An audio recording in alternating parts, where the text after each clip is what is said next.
தேர்தல் நேரத்தில் இத்தகைய ஒரு கூட்டம் மிகவும் முக்கியமானதாக கருதப்படுகிறது. ஏனென்றால் நாம் எல்லாம் நினைச்சிட்டு இருக்கோம் பாரதிய ஜனதா RSS சங் பரிவாருக்கு இஸ்லாமியர்கள் தான் எதிரி என்று. இல்லை, கிறிஸ்தவர்கள் தான் எதிரி என்று எண்ணிக்கொண்டிருக்கிறோம். இல்லை, பிற்படுத்தப்பட்ட ஒடுக்கப்பட்ட மக்கள் தான் எதிரி என்று எண்ணிக்கொண்டிருக்கிறோம். ஒருபோதும் அது இல்லை. அவர்களுக்கு முதல் எதிரி அரசியலமைப்பு சட்டம். ஏனென்றால் அந்த அரசியலமைப்பு சட்டம் தான் அவர்களினுடைய அடிப்படை கொள்கையான பிரிவினைவாதம். அதாவது எல்லாரும் சமம், அரசியல் சட்டத்தின்படி அனைவரும் சமம், எல்லாத்துக்கும் ஒரே சட்டம் அப்படின்னு இருக்கு. அது இருக்கக்கூடாது என்று எண்ணுகிற கூட்டம் தான் RSS சங்கி கூட்டம். அதை முறியடிப்பதற்கு அவர்களால் என்னென்ன செய்ய முடியுமோ அனைத்தும் செய்து விட்டார்கள். இதற்கு முன்னாடி இருந்த பிரச்சனைக்கும் இப்ப இருக்கிற பிரச்சனைக்கும் என்ன வேறுபாடு அப்படின்னு பாத்தீங்கன்னா, முதல்ல நாடாளுமன்றத்தில் வலுவா இருந்தாங்க, மாநிலங்களவையில் வலுவா இல்ல. அதாவது அவங்களுக்கு தேவையான உறுப்பினர்கள் இல்ல. ஏதாவது ஒரு சட்டம் கொண்டு வந்தாங்கன்னா கூட நாடாளுமன்றத்தில் நிறைவேறிடும், மக்களவையில் நிறைவேறாது. ஆனால் இன்று அப்படி கிடையாது. நடந்து முடிந்த நாடாளுமன்ற தேர்தலில், சட்டமன்ற தேர்தலில் பெரும் நிறைய இடத்துல அவங்க ஆட்சியை பிடிச்ச காரணத்தினால இப்ப அவங்க மக்களவைக்கும் தேவையான, மாநிலங்களவைக்கும் தேவையான உறுப்பினர்களை அவர்கள் வைத்திருக்கிறார்கள். இப்போது அவர்கள் நினைத்தால் எந்த சட்டத்தை வேணாலும் அண்ணன் திருமாவளவன் அவர்களோ, நாங்கள் அண்ணன் தளபதி அவர்களோ இல்லை என்றாலும் நம்ம போராடலாம், 1000 போராடலாம், 1000 களத்தில் போராடலாம். ஆனால் அதை நிறைவேற்றுகின்ற வலிமை அவர்கிட்ட இருக்கு. ஏன்னா அப்படிப்பட்ட உறுப்பினர்களை அவர்கள் எண்ணிக்கையில் அவர்களை கொண்டிருக்கிறார்கள். எனவே இனிவரும் காலம் என்பது அவர்களுக்கு எதிராக நாம் களமாட வேண்டிய காலம், மிக வேகமாக மிக சிறப்பாக செய்ய வேண்டிய காலங்கள் இருக்கிறது. ஏனென்றால் ஒவ்வொரு இடத்திலையும் பாத்தீங்கன்னா அவர்கள் இதை ஒடுக்குவதற்காக, நம்மளை அழிப்பதற்காகவும், நம்மளை பிரிவுபடுத்துவதற்காகவும் ஒவ்வொரு வேலை செய்யறாங்க. ஏதோ பிற்படுத்தப்பட்ட மக்களுக்கு, ஒடுக்கப்பட்ட மக்களுக்கு மட்டும் அப்படி பண்ணலாங்க. MBBS சீட்டு படிச்சு முடிச்சுட்டு, MBBS படிச்சு முடிச்சுட்டு நீட்டுக்கு PGக்கு எக்ஸாம் எழுதுறதுக்கு போன பிற்படுத்தப்பட்ட மக்களுக்கு இடஒதுக்கீடு இல்லைங்கிறான். பிற்படுத்தப்பட்ட மக்களுக்கு SC/ST/STக்கு ஆல்ரெடி கொடுக்கப்பட்டிருக்கு. அதை எடுத்து நாமளே கோர்ட்டு போய் போராடி ஆர்டர் வாங்க வேண்டிய கட்டாயத்தில் நாம் இருக்கிறோம். அதை செஞ்சது திராவிட முன்னேற்ற கழகம்.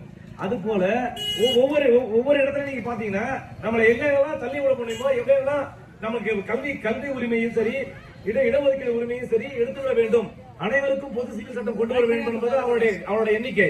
ஒருவேளை அனைவருக்கும் பொது சிவில் சட்டம் கொண்டு வரப்பட அது ஒரு கட்டாயம் வந்துச்சுன்னா இடஒதுக்கீடு என்பதற்கு கேள்விக்குறியாக போடும். அந்த இடஒதுக்கீடு என்பதை இல்லாமல் ஆக்குவதற்கு ஒரு வழிதான் இந்த உயர் சாதிகளுக்கான இடஒதுக்கீடு. இடஒதுக்கீடு எப்படி அழிக்க வேண்டிய வேலையை ஒரே ஒரு நம்ம இடஒதுக்கீடு கொடுத்து பல ஆண்டு காலம் போராட்டம் பண்ணோம். ஆனால் ஒரே ஒரு போராட்டம் கூட இல்லாம 10% உயர் சாதி ஏழைகளுக்கு இடஒதுக்கீட்டை இந்த நாடாளுமன்றமும் மக்களவையிலும் மாநிலங்களவையிலும் ஒரே நாள் ஏற்றிட்டான்.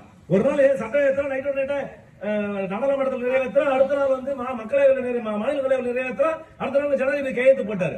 இப்படிப்பட்ட அராஜகங்களை செய்து கொண்டிருக்கிற இந்த அரசுக்கு முட்டுக்கட்டையும் கடிவாளமும் போட வேண்டிய நேரம் உண்டு.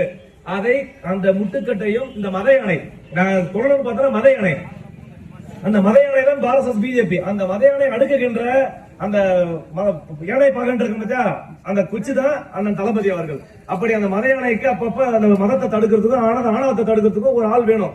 அதுதான் அண்ணன் தளபதி அவர்களும் அண்ணன் திருமாவளவன் அவர்களும். அண்ணன் திருமாவளவன் அவர்கள் நாடாளுமன்றத்தில் கவனித்துக் கொள்வார், மாநிலங்களில் அண்ணன் தளபதி அவர்களை கவனித்துக் கொள்வார்.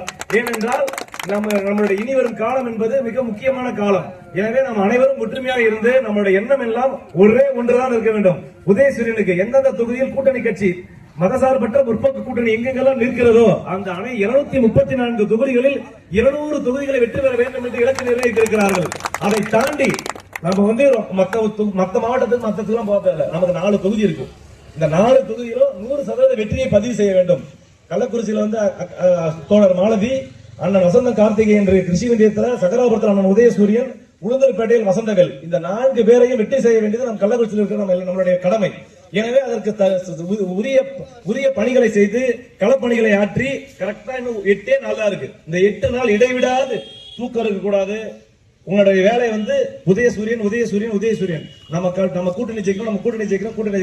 இதை முன்னெடுத்து இந்த வெற்றியை பெற்று அண்ணன் வசந்தம் கார்த்திகன் அவர்கள் பெறுகின்ற வெற்றி முதல் சட்டமன்ற தேர்தலில் நம்ம இருக்கும்போது 2016 22,500 ஓட்டு எதிர்கட்சி சட்டமன்ற உறுப்பினர், இரண்டாவது 42,600 ஓட்டு ஆளுங்கட்சியினுடைய சட்டமன்ற உறுப்பினர். வருகின்ற தேர்தலில் 1 லட்சம் வாக்குகள் வித்தியாசத்தில் சட்டமன்றத்தில் டாப் 5 தொகுதியில் ஒரு எம்எல்ஏவா உட்காரணும். அந்த வாக்கை பார்த்து அண்ணன் அவர்களுக்கு அமைச்சர் பதவியை அண்ணன் முதலமைச்சர் அவர்கள் தருவார்.